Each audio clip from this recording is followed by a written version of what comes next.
ತುಂಬ ಜನ ಹೋಳಿಗೆ ಒಬ್ಬಟ್ಟು ಮಾಡೋದು ಅಂತಂದರೆ ತುಂಬ ಕಷ್ಟ ಅಂತ ಅನ್ಕೋತಾರೆ ಫ್ರೆಂಡ್ಸ್. ಆದರೆ ನೀವು ಕರೆಕ್ಟಾಗಿರುವಂತಹ ಒಂದಷ್ಟು ಮೆಥಡ್ಗಳನ್ನು ಫಾಲೋ ಮಾಡಿದ್ರೆ, ಟಿಪ್ಸ್ಗಳನ್ನು ನೆನಪಿನಲ್ಲಿ ಇಟ್ಕೊಂಡ್ರೆ ಒಂದು ಪರ್ಫೆಕ್ಟ್ ಆಗಿರುವಂತಹ ಹೋಳಿಗೆ ಅಥವಾ ಒಬ್ಬಟ್ಟನ್ನು ನೀವು ಮನೆಯಲ್ಲಿ ಆರಾಮಾಗಿ ಮಾಡ್ಕೊಳ್ಬೋದು.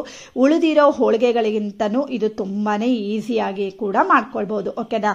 ಮತ್ತು ಹಲಸಿನ ಹಣ್ಣಿನ ಸೀಸನ್ನು ಇನ್ನೇನು ಮುಗಿತಾ ಬರ್ತಾ ಇದೆ ಅಲ್ವಾ, ಅಷ್ಟರ ಒಳಗಡೆನೆ ಒಂದು ಸಾರಿ ಈ ಹೋಳಿಗೆ ಟ್ರೈ ಮಾಡಿ ತಿಂದು ನೋಡಿ, ತುಂಬಾನೇ ಚೆನ್ನಾಗಿರುತ್ತೆ. ಹಾಗಾದ್ರೆ ಹೇಗ್ ಮಾಡೋದು ಅಂತ ನೋಡ್ತಾ ಹೋಗೋಣವಾ? ಹಲೋ ಎವ್ರಿವಾನ್, ನಾನು ಸುಷ್ಮಾ. ವೆಜ್ ವಂಡರ್ಸ್ ಚಾನಲ್ಗೆ ಸ್ವಾಗತ, ಸುಸ್ವಾಗತ. ಫಸ್ಟ್ ನೋಡಿ, ನಾನು ಒಂದು ಹಲಸಿನ ಹಣ್ಣನ್ನು ತೊಗೊಂಡಿದ್ದೀನಿ. ಇದನ್ನು ಕಟ್ ಮಾಡ್ಕೊಳ್ತಾ ಇದ್ದೀನಿ. ಹಲಸಿನ ಹಣ್ಣನ್ನು ಬಿಡಿಸುವಾಗ ಒಂದು ಸ್ವಲ್ಪ ಕೈಗೆ ಎಣ್ಣೆನ ಹಚ್ಕೊಳ್ಳಿ, ತುಂಬ ಸುಲಭವಾಗಿ ಬಿಡಿಸ್ಕೊಳ್ಬೋದು.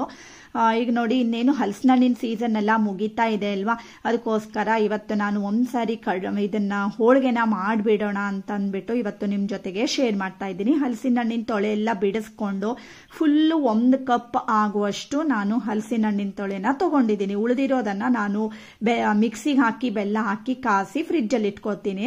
ಹಾಗೆ ನೋಡಿ, ಇದನ್ನ ಒಂದು ಮಿಕ್ಸರ್ಗೆ ಹಾಕ್ಬಿಟ್ಟು ನೈಸ್ ಆಗಿ ರುಬ್ಕೊಂಡು ಬಂದು ಅದನ್ನ ಒಂದು ಪ್ಯಾನ್ಗೆ ತೆಗೆದಿಟ್ಕೊಳ್ತಾ ಇದ್ದೀನಿ. ಆಮೇಲೆ ನಾನು ಹಲಸಿನ ಹಣ್ಣನ್ನ ಯಾವ ಕಪ್ಪಲ್ಲಿ ತಗೊಂಡಿದ್ದೀನಿ ಅಲ್ವಾ, ಅದೇ ಕಪ್ಪಲ್ಲಿ 1 ಕಪ್ ಆಗುವಷ್ಟು ತೆಂಗಿನ ತುರಿ ಮತ್ತೆ 1.5 ಕಪ್ ಆಗುವಷ್ಟು ನೀರನ್ನ ಹಾಕಿ ಇದನ್ನ ನೈಸ್ ಆಗಿ ರುಬ್ಕೊಂಡು ಒಂದು ಸ್ಟ್ರೇನರ್ಗೆ ಹಾಕ್ಬಿಟ್ಟು ನಾವು ಏನು ಹಲಸಿನ ಹಣ್ಣಿನ ಪಲ್ಪನ್ನ ತೆಕ್ಕೊಂಡಿದೀವಿ ಅಲ್ವಾ, ಅದೇ ಪಾತ್ರೆಗೆನೆ ಇದನ್ನ ಈ ರೀತಿ ಜರಡಿ ಮಾಡ್ಕೊಳ್ಬೇಕು. ಈ ಅಂದ್ರೆ ಮಿಶ್ರಣವನ್ನ, ತೆಂಗಿನಕಾಯಿ ಮಿಶ್ರಣವನ್ನ ನೀವೇನು ಹಾಳು ಮಾಡಬೇಕು ಅಂತ ಇಲ್ಲ. ಅದನ್ನ ನೀವು ರೈತ ಮಾಡುವಾಗ ಅಥವಾ ದೋಸೆ ಮಾಡುವಾಗ ಎಲ್ಲ ಉಪಯೋಗಿಸ್ಕೊಳ್ಬಹುದು. ಚೆನ್ನಾಗಿ ಒಂದ್ಸರಿ ಅಂದ್ರೆ ಎಲ್ಲ ಮಿಕ್ಸ್ ಮಾಡಿಕೊಂಡು ಸ್ಟವ್ ಆನ್ ಮಾಡಿಬಿಟ್ಟು ಸ್ಟವ್ ಮೇಲೆ ಇಟ್ಕೊಂಡು ಪುನಃ ಇದನ್ನ ಕಂಟಿನ್ಯೂಸ್ ಆಗಿ ಈ ರೀತಿ ಮಗಚ್ತಾ ಹೋಗ್ಬೇಕಾಗತ್ತೆ. ಹಾಗೆ ಅಲ್ಲಿ ಲೋ ಫ್ಲೇಮ್ ನಲ್ಲಿ ಇಟ್ಕೊಳ್ಳಿ, ಮಧ್ಯ ಮಧ್ಯ ಮಗಚ್ತಾ ಇರಿ.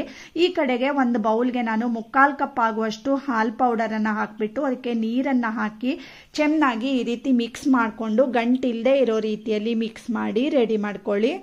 ಆಮೇಲೆ ನಾವು ಈ ಹಲಸಿನ ಹಣ್ಣಿನ ಮಿಶ್ರಣಕ್ಕೆ ಈ ಮಿಲ್ಕ್ ಪೌಡರ್ ಅನ್ನ ಕೂಡ ಹಾಕಿ ಎಲ್ಲ ಚೆನ್ನಾಗಿ ಮಿಕ್ಸ್ ಮಾಡ್ಕೊಳ್ಬೇಕು. ಕಂಟಿನ್ಯೂಸ್ ಆಗಿ ಮಗಚ್ಕೊಳ್ತಾ ಹೋಗಿ ತುಂಬಾನೇ ಡಿಫ್ರೆಂಟ್ ಟೇಸ್ಟ್ ಅಲ್ಲಿ ಇದನ್ನ ನೀವು ಮಾಡ್ಕೊಳ್ಬಹುದು.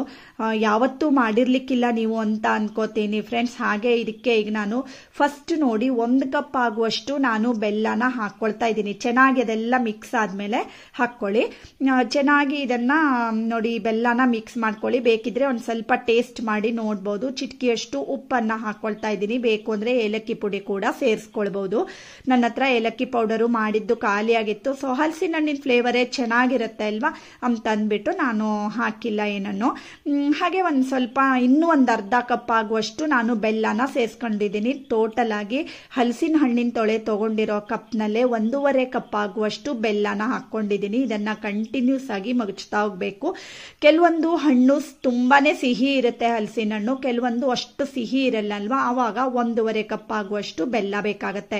ಸೊ ಇವತ್ತು ನಾನು ತಗೊಂಡಿರೋ ಹಣ್ಣು ತುಂಬಾ ಏನು ಸ್ವೀಟ್ ಇರ್ಲಿಲ್ಲ. ಸೊ 1.5 ಕಪ್ ಆಗುವಷ್ಟು ಹಾಕ್ಬಿಟ್ಟು ಇದನ್ನ ನೋಡಿ ಚೆನ್ನಾಗಿ ಮಗಚ್ತಾ ಫುಲ್ ಇದು ಬಿಟ್ಕೊಳ್ಳುತ್ತೆ ಪಾತ್ರೆಯಿಂದ. ನೋಡ್ತಾ ಇದ್ದೀರಿ ಅಲ್ವಾ, ಈ ರೀತಿ ಹದಕ್ಕೆ ಬಂದ ಮೇಲೆ ಸ್ಟವ್ ಆಫ್ ಮಾಡ್ಕೊಂಡು ಇದನ್ನ ಕೆಳಗಡೆ ಇಳಿಸಿಟ್ಟು ತಣ್ಣಗಾಗೋದಕ್ಕೆ ಅಂತ ಇಟ್ಕೊಳ್ಳಿ.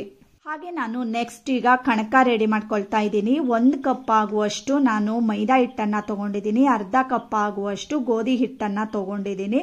ಹಾಗೆ 1 ಚಮಚ ಆಗುವಷ್ಟು ಅರಿಶಿನವನ್ನ ಹಾಕೊಂಡಿದ್ದೀನಿ. ಮತ್ತೆ ರುಚಿಗೆ ತಕ್ಕಷ್ಟು ಉಪ್ಪನ್ನ ಹಾಕೊಳ್ತಾ ಇದ್ದೀನಿ. ಚೆನ್ನಾಗಿ ಇದೆಲ್ಲದನ್ನು ಒಂದ್ಸಾರಿ ಮಿಕ್ಸ್ ಮಾಡ್ಕೊಳ್ಳಿ. ಮತ್ತೆ ನಿಮಗೆ ಮೈದಾ ಬೇಡ ಅಂದ್ರೆ ಸ್ಕಿಪ್ ಮಾಡಿ ಬರೀ ಗೋಧಿ ಹಿಟ್ಟಲ್ಲಿ ಕೂಡ ಮಾಡ್ಕೊಳ್ಬಹುದು. ಹಾಗೆ ಇದೆಲ್ಲ ಮಿಕ್ಸ್ ಮಾಡ್ಕೊಂಡಾದ್ಮೇಲೆ ಒಂದು ಸ್ವಲ್ಪನೇ ನೀರನ್ನ ಹಾಕೊಳ್ತಾ ಈ ಹಿಟ್ಟನ್ನ ಕಲಿಸ್ಕೊಳ್ತಾ ಇದ್ದೀನಿ. ನೆನಪಿನಲ್ಲಿ ಇಟ್ಕೊಳ್ಳಿ. ನೋಡಿ, ನಾನೀಗ ಫಸ್ಟು ಎಣ್ಣೆ ಏನು ಹಾಕಿಲ್ಲ ಅಲ್ವಾ. ಸೊ ಇವತ್ತು ನಾನು ಹೇಳ್ಕೊಡ್ತಾ ಇರುವಂತಹ ಈ ಸ್ಟೆಪ್ಗಳನ್ನೆಲ್ಲ ಕರೆಕ್ಟ್ ಆಗಿ ಫಾಲೋ ಮಾಡಿ. ಈ ರೀತಿ ಫಸ್ಟ್ ನೀರು ಹಾಕಿರೋದನ್ನ ಚೆನ್ನಾಗಿ ಮೆಲ್ದು ರೆಡಿ ಮಾಡ್ಕೊಳ್ಳಿ. ಆಮೇಲೆ ನೋಡಿ 1 ಚಮಚ ಆಗುವಷ್ಟು ಎಣ್ಣೆನ ಹಾಕೊಳ್ತಾ ಇದ್ದೀನಿ.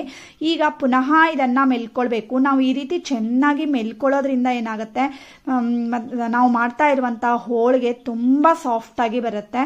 ಹಾಗೆ ನೋಡಿ ಅದೆಲ್ಲ ಎಣ್ಣೆ ಎಲ್ಲ ಹೀರ್ಕೊಂಡಾದ್ಮೇಲೆ ಪುನಃ ಇನ್ನೊಂದು ಚಮಚ ಎಣ್ಣೆ ಹಾಕಿ ಇದನ್ನ ಈ ರೀತಿ ಮೆಲ್ಕೊಳ್ತಾ ಇದ್ದೀನಿ. ಇದೇ ಪ್ರೊಸೀಜರ್ ಅನ್ನ ನೀವು ಮಾಡಬೇಕು, ಅಂದ್ರೇನೆ ಚೆನ್ನಾಗಿ ಬರುತ್ತೆ. ನೋಡಿ ಎಷ್ಟು ಸಾಫ್ಟ್ ಆಗಿ ಬಂದಿರುತ್ತೆ ಅದು. ಆ ರೀತಿನೇ ಆಗಬೇಕು. ಅದು ಚೆನ್ನಾಗಿ ಈ ರೀತಿ ಮೆಲ್ಕೊಂಡಾದ್ಮೇಲೆ ಈಗ ನೋಡಿ ರೆಡಿ ಆಗಿದೆ ಅಲ್ವಾ, ಇದನ್ನ ಒಂದು ಬೌಲ್ಗೆ ಹಾಕ್ಕೊಳ್ತಾ ಇದ್ದೀನಿ.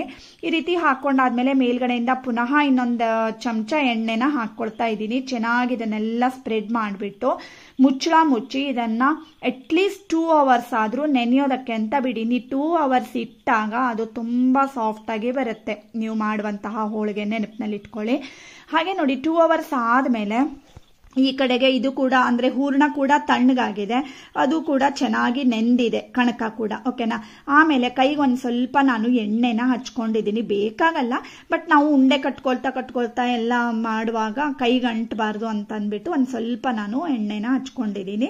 ಈಗ ನೋಡಿ ನೀವು ನೋಡ್ತಾ ಇದ್ದೀರಿ ಅದು ಪ್ಯಾನಿಂದ ಎಷ್ಟು ಚೆನ್ನಾಗಿ ಬಿಟ್ಕೊಳ್ತಾ ಇದೆ ಅಂತ ಅಲ್ವಾ.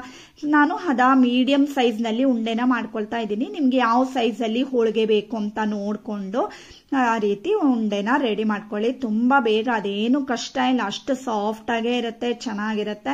ಪಟಾಪಟ ಹೇಳ್ಕೊಂಡು ಈ ರೀತಿ ಉಂಡೆನ ರೆಡಿ ಮಾಡಿ ಇಟ್ಕೊಳ್ಳಿ. ಮತ್ತೆ ಈ ಕಡೆಗೆ ನೋಡಿ ಕಣಕ ಕೂಡ ಈಗ ರೆಡಿ ಆಗಿದೆ. 2 hours ಆಯ್ತು. ಇದನ್ನ ಪುನಃ ಇನ್ನೊಂದ್ ಸರಿ ಚೆನ್ನಾಗಿ ಮೆಲ್ಕೊಳ್ಬೇಕು. ಎಲ್ಲ ನಾವು ಮೇಲ್ಗಡೆಯಿಂದ ಏನು ಎಣ್ಣೆ ಸವರಿ ಇಟ್ಟಿದ್ವಿ ಅಲ್ವಾ, ಅದೆಲ್ಲ ಚೆನ್ನಾಗಿ ಅದಕ್ಕೆ ಮಿಕ್ಸ್ ಆಗ್ಬೇಕು. ಆ ರೀತಿ ಚೆನ್ನಾಗಿ ಅದನ್ನ ಮಿಕ್ಸ್ ಮಾಡಿಕೊಂಡು ಪುನಃ ಕೈಗೆ ಒಂದು ಸ್ವಲ್ಪ ಎಣ್ಣೆ ಹಚ್ಕೊಂಡು ಕಣಕ ತಗೊಂಡು ಈ ರೀತಿ ಅದನ್ನ ಅಗಲವಾಗಿ ಮಾಡ್ಕೊಳ್ಬೇಕಾಗತ್ತೆ. ಆಮೇಲೆ ಸ್ವಲ್ಪ ತಿಳುವಾಗಿ ಮಾಡ್ಕೊಳ್ಳಿ. ಈ ಉಂಡೆನ ಮಧ್ಯದಲ್ಲಿ ಇಟ್ಬಿಟ್ಟು ಪುನಃ ಎಲ್ಲ ಕವರ್ ಮಾಡ್ತಾ ಬನ್ನಿ. ಎಲ್ಲರಿಗೂ ಗೊತ್ತಿರುತ್ತೆ ಬಿಡಿ ಇದನ್ನ ಹೇಗೆ ಕವರ್ ಮಾಡಬೇಕು ಹೇಳೋದಂತೂ. ಸ್ವಲ್ಪ ತೆಳುವಾಗಿ ಮಾಡ್ಕೊಂಡ್ರೆ ಚೆನ್ನಾಗಿ ಬರುತ್ತೆ. ಮತ್ತೆ ಉಳಿದಿರೋಂಥ ಹಿಟ್ಟೆ ಆ ಥರ ಕಣಕ ಏನಾದರೂ ಇದ್ರೆ ಅದನ್ನ ತೆಗೆದು ಅದೇ ಮಿಶ್ರಣಕ್ಕೆ ಸೇರಿಸಿಟ್ಕೊಳ್ಳಿ. ಈ ರೀತಿ ನೋಡಿ ಅದನ್ನೆಲ್ಲ ಎಂಡೆಲ್ಲ ಸರಿಯಾಗಿ ಸೇರಿಸ್ಬಿಟ್ಟು ಈ ರೀತಿ ರೆಡಿ ಮಾಡ್ಕೊಳ್ಳಿ. ತುಂಬಿ ಒಂದ್ಸರಿಗೆ 1-2 ತುಂಬಿಸಿಟ್ಕೊಳ್ಳಿ ಸಾಕು. ಆಮೇಲೆ ಪುನಃ ಆ ರೀತಿ ತುಂಬಿಕೊಂಡು ಲಟ್ಸ್ಕೊಳ್ಳಿ. ಇಲ್ಲಾಂದ್ರೆ ಸ್ವಲ್ಪ ಒಣ ಆಗುತ್ತೆ, ಅಂದ್ರೆ ಕಣಕ ಬೇರೆ ಮತ್ತೆ ಹೂರ್ಣ ಬೇರೆ ಆ ರೀತಿ ಆಗುತ್ತೆ. ಫಸ್ಟ್ ಸ್ಟೆಪ್ ಅಲ್ಲಿ ನೋಡಿ, ನಾನು ಫಸ್ಟ್ ವಿಧಾನದಲ್ಲಿ ಈ ರೀತಿ ಕೈಯಲ್ಲೇ ತಟ್ಟಿ ಮಾಡಿ ತೋರಿಸ್ತಾ ಇದ್ದೀನಿ.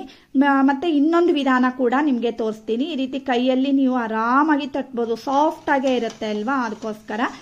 ಆಮೇಲೆ ಹೆಂಚನ್ನ ಆಗ್ಲೇ ನಾನು ಕಾಯೋದಕ್ಕೆ ಇಟ್ಕೊಂಡಿದ್ದೆ. ಒಂದು ಸ್ವಲ್ಪ ಎಣ್ಣೆನ ಹಚ್ಕೊಂಡಿದ್ದೀನಿ, ಕೊಬ್ಬರಿ ಎಣ್ಣೆನ. ಆಮೇಲೆ ಈ ರೀತಿ ನೋಡಿ ಎಷ್ಟು ಆರಾಮಾಗಿ ನಾವು ಇದನ್ನ ಲಟ್ಸಿ ರೆಡಿ ಮಾಡ್ಕೊಳ್ಬಹುದು. ನಿಮ್ಮ ಹತ್ರ ಹೋಳಿಗೆ ಪೇಪರ್ ಇದ್ರೆ ಅದ್ರಲ್ಲಿ ಕೂಡ ಮಾಡ್ಕೊಳ್ಬಹುದು, ಇಲ್ಲ ಅಂದ್ರೆ ಬಾಳೆ ಎಲೆಲ್ಲಾದ್ರೂ ಮಾಡ್ಬೋದು, ಹೇಗಾದ್ರೂ ಓಕೆ. ಎಷ್ಟು ಚೆನ್ನಾಗಿ ಅದು ಉಬ್ಕೊಂಡು ಬಂದಿತ್ತು ಫ್ರೆಂಡ್ಸ್, ನೋಡ್ತಾ ಇದ್ದೀರಿ ಅಲ್ವಾ. ಹಾಕಿದ ತಕ್ಷಣ ಮಗಚೋದಕ್ಕೆ ಹೋಗ್ಬೇಡಿ, ಯಾಕಂದ್ರೆ ಇದು ಸ್ವೀಟ್ ಇರುತ್ತೆ ಅಲ್ವಾ, ಒಳಗಡೆ ಇದೆಲ್ಲ ಫುಲ್ ಒಂಥರ ಹಲಸಿನ ಹಣ್ಣಿನ ಇರೋದ್ರಿಂದ 1 second ಬಿಟ್ಟು ಆಮೇಲೆ ಮಗಚ್ಕೊಳ್ಳಿ. ನೋಡಿ ಮಗಚಿದಾಗ ಫುಲ್ ಉಬ್ಕೊಂಡು ಬಂದಿತ್ತು ಫ್ರೆಂಡ್ಸ್, ಎಷ್ಟು ಚೆನ್ನಾಗಿ ಕಾಣಿಸ್ತಿತ್ತು, ಒಳ್ಳೆ ಬಲೂನ್ ತರ ಕಾಣಿಸ್ತಾ ಇತ್ತು. ಮಕ್ಕಳಂತರೂ ವಾವ್ ಅಮ್ಮ ಬಲೂನ್ ತರಾನೇ ಇದೆ ಇದು ಹೇಳ್ಕೊಂಡು ಹೇಳ್ತಾ ಇದ್ರು, ಎಷ್ಟು ಚೆನ್ನಾಗಿ ಕಾಣಿಸ್ತಾ ಇತ್ತು. ಸೊ ತುಂಬಾ ಖುಷಿ ಆಗತ್ತೆ ಈ ರೀತಿ ಹೋಳಿಗೆ ಆದಾಗ ಅಲ್ವಾ. ನಿಮ್ಗೂ ಇದೇ ರೀತಿ ಹೋಳಿಗೆ ಮಾಡಬೇಕು ಅಂತ ಆದ್ರೆ ಇದೇ ಸ್ಟೆಪ್ಗಳನ್ನ ಫಾಲೋ ಮಾಡಿ. ಮತ್ತೆ ಇನ್ ಮುಂದೆ ನಾನು ಹಬ್ಬಗಳೆಲ್ಲ ಬರ್ತಾ ಇವೆ ಅಲ್ವಾ, ಸೊ ಹಬ್ಬಕ್ಕೂ ನಾನು ಒಳ್ಳೊಳ್ಳೆ ಒಬ್ಬಟ್ಟು ರೆಸಿಪಿಗಳನ್ನ ಸ್ಟೆಪ್ಗಳ ಜೊತೆಗೆ ಕೆಲವಷ್ಟು ಟಿಪ್ಸು ಟ್ರಿಕ್ಸ್ಗಳ ಜೊತೆಗೆ ತೋರಿಸ್ಕೊಡ್ತೀನಿ ಫ್ರೆಂಡ್ಸ್. ನೀವೇನಾದ್ರೂ ಫಸ್ಟ್ ಟೈಮ್ ನನ್ನ ಚಾನಲ್ನ ನೋಡ್ತಾ ಇದ್ದೀರಿ ಅಂತ ಆದ್ರೆ ಸಬ್ಸ್ಕ್ರೈಬ್ ಮಾಡ್ಕೊಳ್ಳಿ. ಒಳ್ಳೊಳ್ಳೆ ಹಬ್ಬದ ಅಡುಗೆಗಳನ್ನ ಕೂಡ ನೀವು ನನ್ನ ಚಾನಲ್ನಲ್ಲಿ ನೋಡ್ಕೊಳ್ಬಹುದು, ಓಕೆನಾ. ಹಾಗೆ ನೋಡಿ ಇನ್ನೊಂದು ವಿಧಾನ ಅಂತಂದ್ರೆ ನಾವು ಲಟ್ಸ್ಕೊಳ್ಳೋದು. ಸೇಮ್ ಅದೇ ತರ ಎಲ್ಲ ಕಣಕ ಎಲ್ಲ ತುಂಬಿಕೊಂಡು ಈ ರೀತಿ ನೋಡಿ ಲಟ್ಸ್ಕೊಂಡ್ರೆ ಎಷ್ಟು ತಿಳುವಾಗಿ ಬೇಕಂದ್ರೂ ನೀವು ಇದನ್ನ ಲಟ್ಸ್ಬಹುದು. ತಿಳುವಾಗೆ ಇದ್ರೆ ಚೆನ್ನಾಗಾಗತ್ತೆ. ಹಾಗೆ ಪುನಃ ನಾನು ಕಾದಿರೋಂಥ ಕಾವಲಿ ಮೇಲೆ ಈ ರೀತಿ ಹಾಕೊಳ್ತಾ ಇದ್ದೀನಿ, ನೋಡಿದ್ರಿ ಅಲ್ವಾ. ಕೈಯಲ್ಲಿ ತಟ್ಟಿ ಕೂಡ ಮಾಡ್ಬೋದು, ಇಲ್ಲ ಅಂದ್ರೆ ಈ ರೀತಿ ಲಟ್ಸಿ ಕೂಡ ಮಾಡ್ಕೊಳ್ಬಹುದು. ತುಂಬಾನೇ ಚೆನ್ನಾಗಿರುತ್ತೆ. ನೀವು ಬಿಸಿಯಾಗಿ ಅಂತೂ ಈ ಹೋಳಿಗೆನ ತಿಂತಾ ಇದ್ರೆ ಎಷ್ಟು ತಿಂದ್ರಿ ಅಂತಾನೆ ಗೊತ್ತಾಗಲ್ಲ, ಅಷ್ಟು ಚೆನ್ನಾಗಿರುತ್ತೆ. ನಿಜವಾಗ್ಲೂ ನಮ್ಮ ಮನೇಲಂತೂ ಎಲ್ಲರಿಗೂ ಇಷ್ಟ ಆಯ್ತು ಫ್ರೆಂಡ್ಸ್. ಇದು ಫುಲ್ ಎಲ್ಲ ಉಬ್ಕೊಂಡು ಬರುತ್ತೆ, ಎಲ್ಲ ಹೋಳಿಗೆನೂ ಎಷ್ಟು ಚೆನ್ನಾಗಿ ಉಬ್ಕೊಂಡು ಬಂದಿತ್ತು, ಎಷ್ಟು ಕಲರ್ಫುಲ್ ಆಗಿ ಕಾಣಿಸ್ತಾ ಇತ್ತು. ಖಂಡಿತ ನೀವು ಒಮ್ಮೆ ಈ ರೀತಿ ಮಾಡೋದನ್ನ ಮರಿಬೇಡಿ. ಮತ್ತೆ ಈಗಾಗಲೇ ನಾನು ಇನ್ನೂ ಸಾಕಷ್ಟು ರೀತಿಯ ಹೋಳಿಗೆ ರೆಸಿಪಿಗಳನ್ನ ಪೋಸ್ಟ್ ಮಾಡಿದ್ದೀನಿ, ಡಿಸ್ಕ್ರಿಪ್ಷನ್ ನಲ್ಲಿ ಆ ಲಿಂಕ್ ಅನ್ನ ಹಾಕಿರ್ತೀನಿ. ಖಂಡಿತ ಒಮ್ಮೆ ಟ್ರೈ ಮಾಡಿ. ಇವತ್ತಿನ ಹೋಳಿಗೆ ಕೂಡ ಟ್ರೈ ಮಾಡಿ, ತುಂಬಾನೇ ಚೆನ್ನಾಗಿರುತ್ತೆ. ಹಲಸಿನ ಹಣ್ಣಿನ ಸೀಸನ್ ಒಳಗಡೆ ನೀವು ಮಾಡಿದಿದ್ರೆ ಕಮೆಂಟ್ ಮಾಡಿ ಹೇಗ್ ಬಂದಿತ್ತು ಹೇಳೋದನ್ನ. ತುಂಬಾ ಸಾಫ್ಟ್ ಆಗಿರುತ್ತೆ. ಇದು ತುಪ್ಪದ ಜೊತೆ ಹಾಕೊಂಡು ತಿನ್ನೋದಕ್ಕಂತೂ ಆಹಾ ಎಷ್ಟು ಚೆನ್ನಾಗಿರುತ್ತೆ ಗೊತ್ತಾ. ಖಂಡಿತ ಟ್ರೈ ಮಾಡಿ. ಹಾಗೆ ಇವತ್ತಿನ ಈ ಹಲಸಿನ ಹಣ್ಣಿನ ಹೋಳಿಗೆ ಇಷ್ಟ ಆದ್ರೆ ಲೈಕ್ ಮಾಡಿ, ಶೇರ್ ಮಾಡಿ, ಮತ್ತೆ ಸಬ್ಸ್ಕ್ರೈಬ್ ಮಾಡಿ. Thank you.